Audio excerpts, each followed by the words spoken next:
서울의 대중교통 시스템 역시 매우 빠르고 깨끗하고 안전합니다. 게다가 굉장히 실속 있죠. 차가 없어도 생활에 지장이 없어요. 서울의 지하철은 세계 최고라고 여겨집니다. 서울 거리에서는 가끔 집회와 시위대를 볼 수 있다. 그들은 행인들에게 자신의 신앙을 널리 알리 고비를 주장합니다. 그들은 무리를 지어 두려움 없이 정부에 항의하고 불만을 표출할 수 있습니다. 솔직히 중국도 정말 살기 좋다고 생각해서 해외여행이라고 해봐야 일본밖에 안 가봤는데 코로나 끝나면 한 번쯤은 가보고 싶네. 한국 지하철은 소지품 검사를 안 하는 거야? 같은 대상을 설명해도 전달 방식에 따라, 보는 관점에 따라 사람들이 받아들이고 표현하는 모습은 정말 다양하죠. 한국을 바라보는 중국인들의 시각도 그렇습니다. 누군가는 부정적인 부분을 묘사하며 깎아내리는 영상을, 또 누군가는 여전히 한국을 보고 배워야 할 점을 면밀히 짚어주는데요. 수용하는 사람들이 변화할 수 있다는 융통성이 아직 있다는 것을 볼 수 있었습니다. 중국이랑 비슷하지 않나요? 한국에도 거지가 있다는 거 아시나요? 중국에서도 종종 볼 수 있죠. 저 사람이 진짜 거지일지는 잘 모르겠어요. 한국 드라마에서 보던 모습과는 아주 다르죠. 모든 한국 사람들이 미남미녀는 아니에요. 중국 사람과 거의 똑같죠. 일반 사람들은 다들 이렇게 살고 있어요. 이에 대한 반응이 예전과 다르다는 점이 참 놀랐는데요. 중국도 참 위선적이다. 우리랑 별 차이 없네. 약점을 알리려면 강점도 알리고 비교해야지. 강점과 약점이야말로 가장 좋은 선생님이니까. 단순히 여행을 간다고 해서 이렇게 그 나라의 온전한 모습을 이해하긴 힘들지. 나쁘다고만은 할 수 없어. 중국도 매번 한국 드라마를 따라하고, 내가 아는 가수가 한국 노래를 개사하고, 발전하거나 카피하거나 다 그런 거지. 그래서 중국에서 한국보다 월급 많이 받는 곳은 있어? 베이징, 상해, 광저우도 한국보단 낮을걸. 제로 코로나 때문에 같아서 생각하는 시간이 많아진 건가 싶었습니다. 봉쇄 이전엔 수박이 비싸서 서민은 못 사 먹는다는 둥.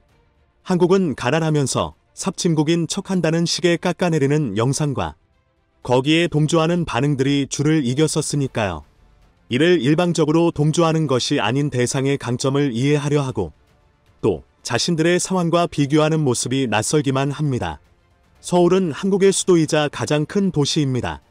정치와 경제 중심지를 제외하고도 이곳에는 오래된 건물과 역사가 있고 번화한 거리가 있죠. 오늘날의 서울은 현대적으로 부상하고 있는 글로벌 도시로 인식되고 있습니다. 한강의 기적 경제개혁 덕분이죠. 도쿄, 뉴욕, 런던과 로스앤젤레스에 이어 5번째로 경제도시입니다. 서울에는 한국의 주요 제조업체들이 모여 있는데요. 삼성, LG. 서울 주민들은 만족하지 못합니다. 그들의 평균 임금은 이미 2만 달러를 초과했는데도 말이죠. 그리고 지난 20년 동안 급 여수 평소에는 꾸준히 성장하고 있어요. 현대 기아차 점유율은 77%. 서울 거리를 걷다 보면 외제차를 거의 볼 수가 없습니다. 서울의 거리를 걷다 보면 깨끗한 도로와 좋은 도시 환경을 볼 수 있죠. 서울의 대중교통 시스템 역시 매우 빠르고 깨끗하고 안전합니다. 차가 없어도 생활에 지장이 없어요. 서울의 지하철은 세계 최고라고 여겨집니다. 심지어는 공용 와이파이까지 달려 있어요. 2015년 서울에서 처음으로 도시 공유 자전거 시스템을 출시했습니다. 이는 우리 중국보다 1년 빠릅니다. 종로구는 일찍이 국왕이 거주하며 진물을 보는 궁전이 있던 곳으로 성인들은 자주 이곳에 와서 공연을 관람하곤 합니다. 광화문 앞에는 거대한 광장이 있는데요. 이곳에서는 여러 가지 행사를 많이 개최하고 있으며 한국 각지의 여행자들에게 주목받고 있습니다. 광장 앞에서는 매일매일 세계 각국의 관광객을 위해 고풍스러운 공연을 하고 있죠. 서울 거리에서는 가끔 집회와 시위대를 볼 수 있습니다. 그들은 행인들에게 자신의 신앙을 널리 알리고 이를 주장합니다. 그들은 무리를 지어 두려움 없이 정부에 항의하고 불만을 표출할 수습이다. 또 괜찮은 곳으로 청계천이 있습니다. 정말 아름다운 강인데요. 양옆으로 번화한 거리 풍경과 번화한 가게들이 있죠. 이곳은 아주 낭만적인 곳입니다. 특히 밤이 되면 사람들은 강줄기를 따라 걸으며 노고를 풀죠. 바로 옆엔 서울시청 광장이 있는데요.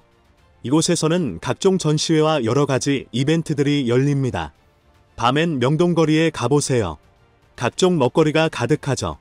2013년 명동은 세계에서 9번째로 멋진 쇼핑거리로 지정된 바 있습니다.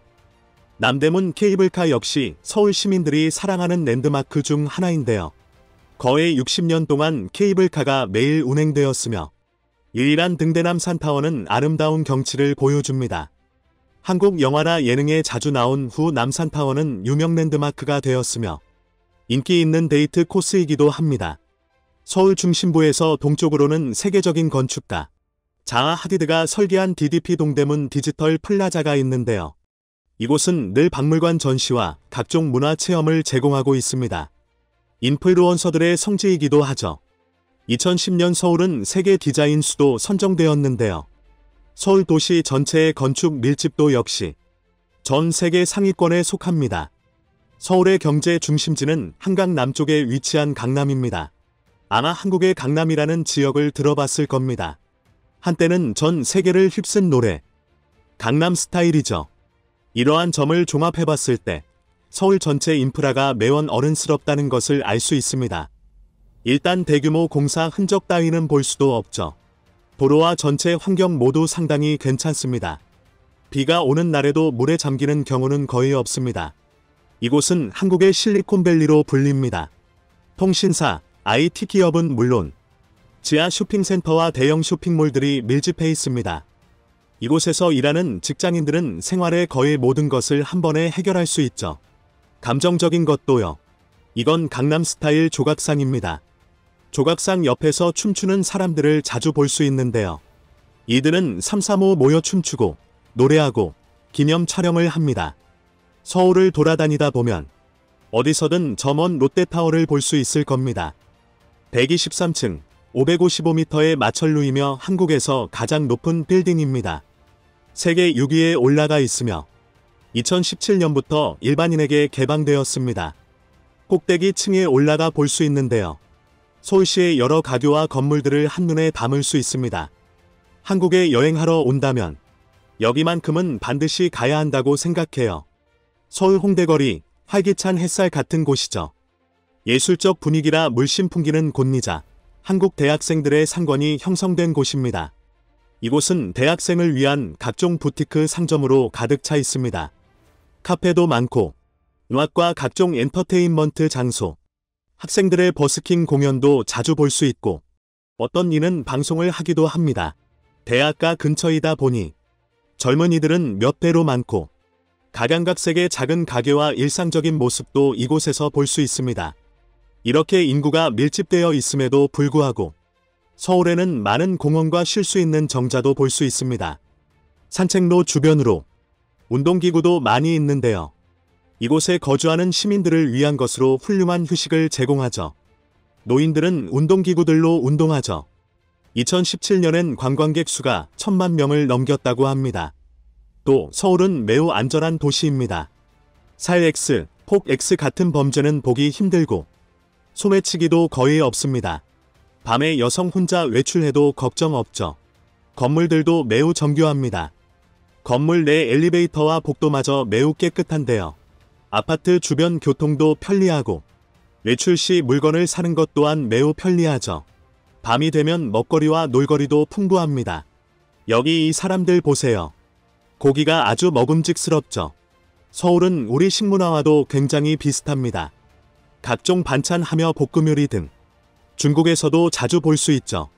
그런데 서울의 해산물 시장은 중국보다 훨씬 풍부합니다. 반도형 국가라서 해산물을 쉽게 구할 수 있죠. 서울은 디테일에 있어 중국보다 훨씬 낫지. 평균 임금 차이가 너무 커. 이렇게 작은 곳을 깨끗하고 경제적이고 민주적이면서 자유로운 선진국으로 만들다니 한국인들 정말 대단해.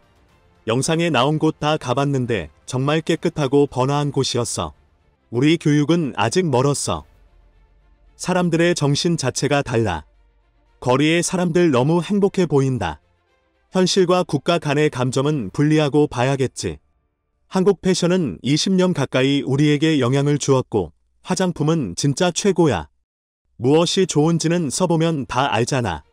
제로 코로나 이전 같았다면 중국인들의 이런 반응은 상상도 못했을 것 같은데요. 여태껏 봐온 중국 반응과 달라서 오히려 신선했고, 훗날 제로 코로나가 풀리면 어떻게 될지 정말 궁금합니다.